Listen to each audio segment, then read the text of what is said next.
જી આપનું નામ? રમેશભાઈ બલદાણી। શું આખી ઘટના શું છે? ઘટના એવી છે કે મારી છોકરીને હું એપ્રિલ મહિનામાં 27 તારીખે જસદણ આલ્ફા નવોદય સૈનિક સ્કૂલમાં હોસ્ટેલમાં મૂક્યો હતો, બરાબર। એટલે ત્યાં વાત નથી કરવા દેતા, બરાબર। મૂકીને ત્યારે મારી છોકરીને કોઈ પ્રોબ્લેમ નહોતો, દાંત નથી, હસતી નથી, જતી હતી।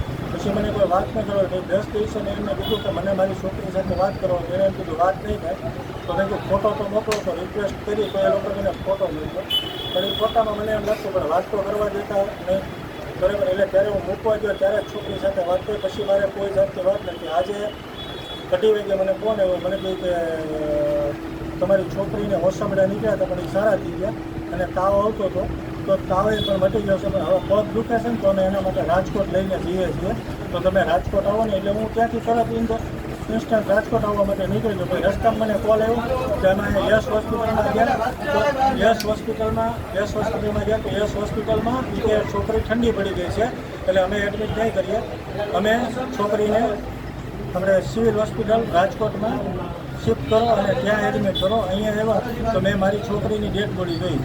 જ્યારે આપણે તમારી બેબી જ્યારે બીમાર પડી હતી ત્યારે તમને ઇન્ફોર્મ કરવામાં આવેલું હતું? મેં નથી ઇન્ફોર્મ કર્યું। તો ક્યારે તમને ઇન્ફોર્મેશન આપી હતી?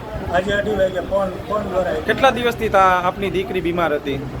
એ હોસ્ટેલવાળા ખ્યાલ છે, મને ખ્યાલ નથી, મને તો આજે ખ્યાલ પડ્યો। 2:30 તમારી દીકરીને શું સારવાર આપી તમને ખ્યાલ હતો? ના, નથી ખ્યાલ। મેં અહીંયા આવીને કીધું, મેં કહ્યું આની જે સારવાર કરી ડોક્યુમેન્ટ આપો, એ ડોક્યુમેન્ટ મને હજી પ્રોવાઈડ નથી કર્યા, કે ફોનમાં છે ને આમ છે।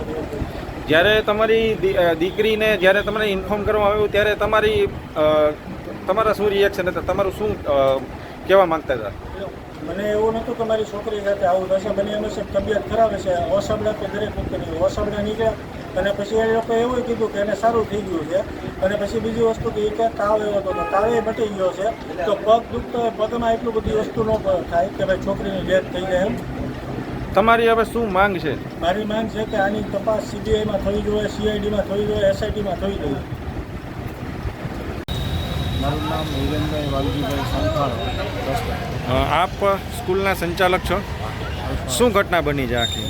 ઘટનામાં એવું છે કે 10-12 દિવસ પહેલાં છોકરા નીકળ્યા હતા, ત્યાર પછી દવા લીધી હતી, ત્યારે તરત નીકળે એટલે શરૂઆત થઈને દવા લઈ ગઈ, તાવ આવે તો ખાવાની, બેસાડવાની દવા ના પાડે, બેસાડવાની, ત્યાર પછી રેડી થઈ ગયું, ભીંગડા વળી ગયા છે, બીજું કંઈ ઇસ્યુ નહોતું। પણ આજે બપોરે પાછું દીકરીએ એવું કીધું કે મને પગ હલતો ખાલી ચડી ગયો હોય ને એવું લાગે છે, એટલે ઊભી કરીને આમ થયું તો ત્યારે બેઠા હોય એટલે બને તો એ જોઈને તો હલાવતી નહોતી, એટલે ઇસ્યુ લાગ્યું કે આંચકી ઉપડી ગઈ હોય કે નાનું બાળક છે એને બીજી ખબર ન હોય અને આંચકી કહેવાય ઊંચા, એટલે અમે તરત હોસ્પિટલ કોટડિયામાં લઈ ગયા, ત્યાં એને એની રીતના બધું જોયું, ડૉક્ટરને તરત બોલાવી, ત્યાર પછી એનું એવું કહેવાનું થતું કે આને ઓક્સિજન ઘટે છે અને બીપી કહેવાય લો થાય છે, તો એ કે આમ તમારે ફરજિયાત રાજકોટ જવું પડશે। જ્યારે દીકરી બીમાર પડી હતી ત્યારે આપે એમના મા બાપને જાણ કરી હતી? ત્યારે તાવ માટે આપણે છોકરા નીકળ્યા ત્યારે નહોતી કરી।